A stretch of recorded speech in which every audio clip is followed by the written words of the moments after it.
Hi, this is Scott Garibay, and today we're going to talk about Dungeons and Dragons, and we're going to talk about Dragons of Stormwreck Isle, which I am extremely excited about. All right, this content is part of a playlist. It needs to be watched in the order of the playlist it's in order to get full context. The link for the playlist is below.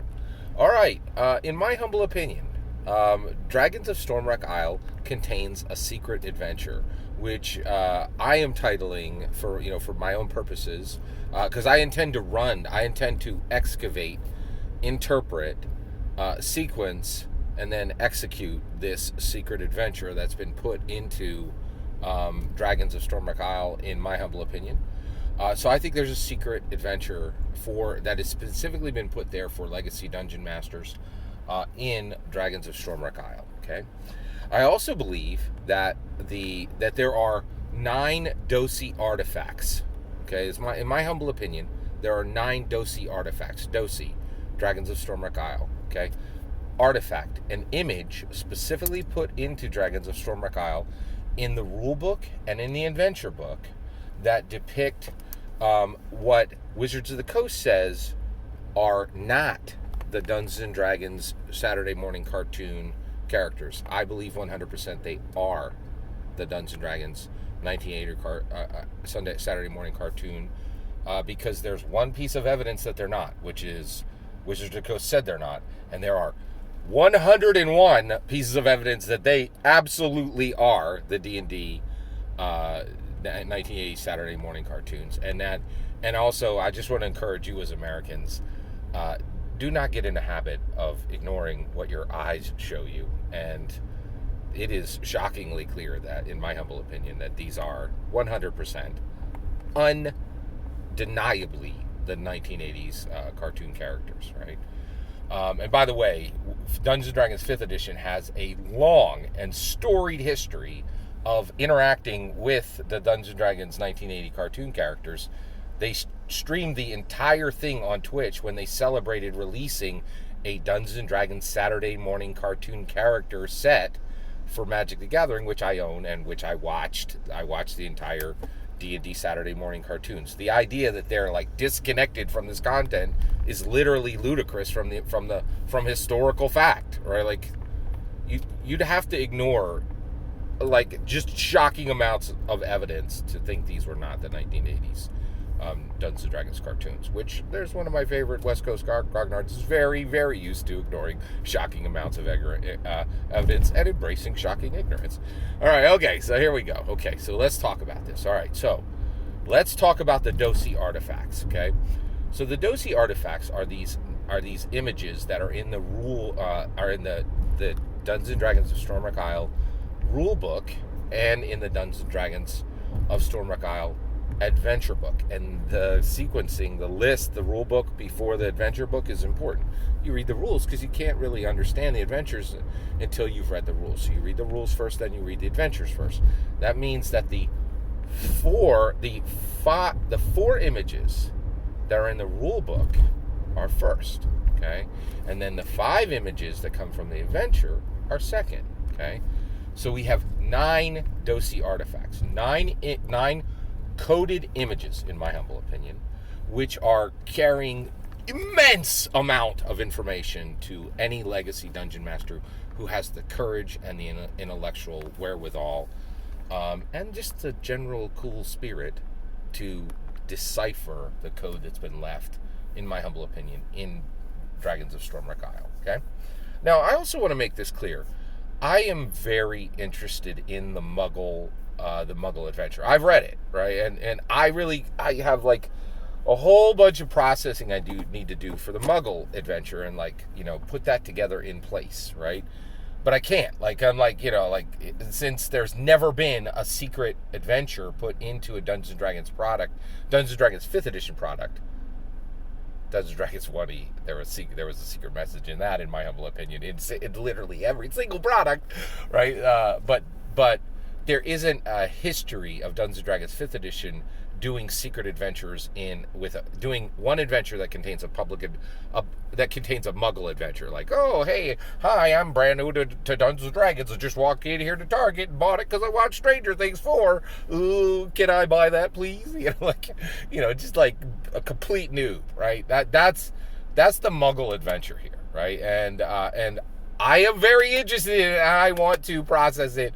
But I quite literally cannot, because like there's something historical happening here, in my humble opinion, with Dragons of Stormwreck Isle, and I have a whole bunch of unpacking to excavate, to interpret, to sequence, and then to deliver this secret adventure to my players, right? So I just want you to be aware.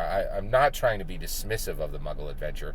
It's just so unimportant comparatively to Dungeons and Dragons, in my humble opinion. First secret adventure delivered all through the Dungeons and Dragons art, right? In a book. It's just Dungeons and Dragons of Stormwreck Isle is the most important Dungeons and Dragons product since Amanda Heyman opened the social interaction gates with Strixhaven. It is a historically important product. Not everyone is. I'll give you an example. Not every Dungeons and Dragons product is historically important. Monsters of the Multiverse was an utter garbage book that no one should own, in my opinion. It's just utter junk, and you could skip it, right? Like and I don't own it. I'm a completist, so I'll probably get it at some point. But a good friend of mine brought it to the game last week, and I'm like, this was a waste of 3 months of time. And it was a terribly. But there are very historically important products that come out from Dungeons & Dragons 5th edition, because they point a neon sign right back to Gary Gygax, okay? And that's exactly what's happening with Dragons of Stormwreck Isle. All right, so let's button this up, okay? Actually, just this one section, right? So you get 9 images, 4 in the rule book, 5 in the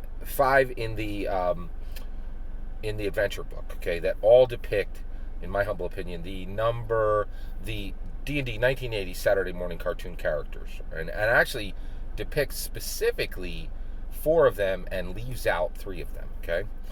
So why 9? Why are there 9 images, and why are there 4 in the rule book, and why are there 5 in the adventure? Well, this whole thing is coded, in my opinion, and there's a code here, and the code is the celebration of Gary Gygax through Dungeons & Dragons 5th edition. Dungeons & Dragons 5th edition taking its role as the primary banner carrier, the only people in the world who truly care about Gary Gygax's legacy, leaving OSR in the dirt, leaving legacy people who run legacy versions of the Dungeons & Dragons, and saying, you guys are all nostalgia lords and really have no clue what is happening in Dungeons & Dragons, or what the structure and value of Dungeons & Dragons actually is, and just moving forward. That's what's happening, okay? And so you have 4 images in the rule book. First 4, okay? Then you have 5 in the adventure book, which is 5 sequenced, right? 1945 is when Gary Gygax was 7 years old. He was born in 1938. 7 years later, he what I think is being captured by the exact reason why there's 4 in the rule book and 5 in the adventure book is the D&D design team who are telling you every day that they are going through the old material and unearthing and celebrating everything Gary ever did, right? They're telling you that in every video that they put out, right? And but people refuse to listen, and we're in a world where shared facts have died. I get that, right? So 1945, Gary Gygax is 7 years old, and he joins the Kenmore Pirates in 1950. In 1945, he joins the Kenmore Pirates. He lives in Chicago. His days with the Kenmore Pirates is so filled with strife and horror that his parents remove him from Chicago, which was a dangerous place at the time, and especially where he lived, right? And move him to Lake Geneva.